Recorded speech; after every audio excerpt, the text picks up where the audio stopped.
Okay, welcome back students. So आज हम एक बहुत बढ़िया क्वेश्चन ले रहे हैं क्वाड्रेटिक इक्वेशन का। ठीक है, बेसिक क्वाड्रेटिक इक्वेशन से है। तो देखें जरा क्वेश्चन क्या है। If F X is a quadratic polynomial and A B C are different real numbers. तो एफ एक्स एक क्वाड्रेटिक पॉलिनोमियल है और ए बी सी तीन डिफरेंट नंबर हैं जो इन कंडीशन को सेटिस्फाई करते हैं, which is 3a square F zero 2a f1 plus f2 4a square plus 3a equal to. Now same B में रिलेशन है और सेम सी में रिलेशन है, तो हमको f5 की वैल्यू निकालनी है। ओके, ना इसको अगर आप देखें, ये जो रिजल्ट है ये डरावना बेशक लग रहा हो, ये बिल्कुल अजीब लग रहा होगा कि सर तीन तीन इक्वेशन है कैसे सोल्व करके निकालेंगे। ओके, लेकिन अगर आप ध्यान दें क्वाड्रेटिक इक्वेशन में पैटर्न अगर हमारा सेम बन रहा है, सेम पैटर्न है कि नहीं, जो ए के साथ हो रहा है वही इस इक्वेशन में बी के साथ हो रहा है, वही इस इक्वेशन में सी के साथ हो रहा है, यानी कि ए बी और सी तीनों एक ही इक्वेशन को सेटिस्फाई कर रहे हैं। बात क्लियर है ना। दैट मीन्स कि अगर हम कहें इन तीनों को देख के तो हम ये कह सकते हैं कि A B C are roots of equation. कौन सी इक्वेशन की बात करें? ए बी और सी किसकी जगह रखे गए होंगे? एक्स की जगह। सेटिस्फाई कराने का मतलब क्या होता है कि एक्स की जगह वो वैल्यू रख दो। तो इस इक्वेशन के रूट हैं ये 3x square F zero plus 2x f1 plus f2 equal to 4x square plus 3x। ना इसको अगर हम एक प्रॉपर क्वाड्रेटिक इक्वेशन की तरह लिखें तो x स्क्वायर वाली सारी टर्म एक साथ, x वाली सारी टर्म एक साथ और बिना x वाली टर्म एक साथ। तो क्या हम ये लिख सकते हैं कि sir X square into 3 times F zero, ये 4 इधर आएगा, -4 plus X into 2 times f1 -3 and plus f2 is equal to 0। तो ये इक्वेशन है जिसके तीन डिफरेंट रूट हैं, जिसके तीन डिफरेंट रूट के हैं। अब इसको ध्यान से देखो, ये तो एक क्वाड्रेटिक इक्वेशन है, राइट। और अगर क्वाड्रेटिक इक्वेशन की बात करें तो उसके एग्जैक्टली दो रूट होते हैं। तो अगर दो से ज्यादा रूट हैं इसका मतलब ये क्वाड्रेटिक इक्वेशन नहीं रही, ये इक्वेशन तीन डिफरेंट वैल्यू से सेटिस्फाई हो रही है। So it becomes an identity, it becomes an identity. Which type of identity? जिसमें सारे कोफिशिएंट क्या होने चाहिए? जीरो, मतलब एक्स स्क्वायर का कोफिशिएंट जीरो होना चाहिए, यानी कि 3 times F zero minus 4 zero होना चाहिए, एंड 2 टाइम्स f1 माइनस 3 ये भी जीरो होना चाहिए, और f2 भी क्या होना चाहिए? जीरो।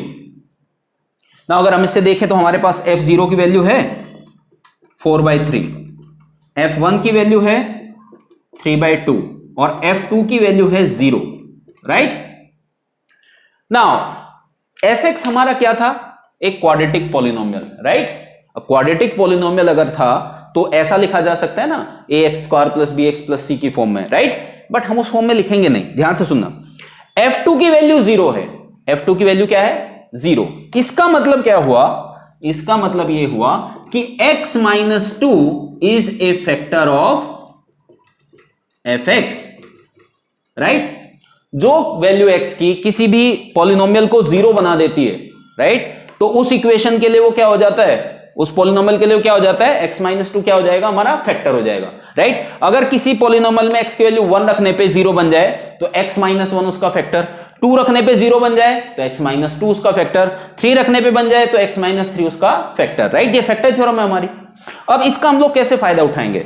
इसका हम फायदा ऐसे उठाएंगे कि अगर हमको एक रूट मिल गया, जो कि हमें मिल गया है, which is x equal to 2, तो क्या हम ये कह सकते हैं कि सर देखो ऐसा है कि fx अब ऐसा दिखना चाहिए, x माइनस 2 होना चाहिए, उसके साथ एक फैक्टर x माइनस 2 है, साथ में एक और लीनियर फैक्टर होना चाहिए। अब कोई भी लीनियर वैल्यू अगर आपको लिखनी है, लीनियर पॉलिनोमियल लिखना है, तो आप उसको ऐसे लिख सकते हैं ना, ax प्लस b की फॉर्म में। बताओ fx एक क्वाड्रेटिक है कि नहीं? बिल्कुल है। x इक्वल टू 2 जो है वो रखने पे 0 आ जाएगा कि नहीं? क्योंकि फैक्टर है, राइट। अब बची कौन सी हमारी? दो कंडीशन और है, एक f0 और एक f1। Now what will be f0? इस हिसाब से f0 होना चाहिए 0 माइनस 2 इंटू 0 प्लस b, यानी कि माइनस का 2b होना चाहिए। और क्वेश्चन में f0 हमारा कितना आया है? 4/3। तो अगर हम इसको 4/3 के इक्वल रखें तो b की वैल्यू माइनस का 2/3 आएगी कि नहीं आएगी? 2 से डिवाइड कर दिया 4 को, तो 2 रह गया और माइनस उधर शिफ्ट कर दिया।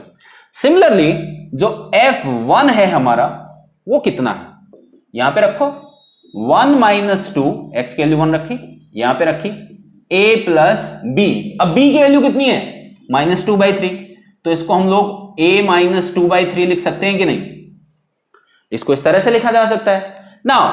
f1 की वैल्यू कितनी आई है हमारी 3/2। बात क्लियर है। तो अगर हम इसको सिंप्लीफाई करें तो हमको a की वैल्यू मिल सकती है कि नहीं,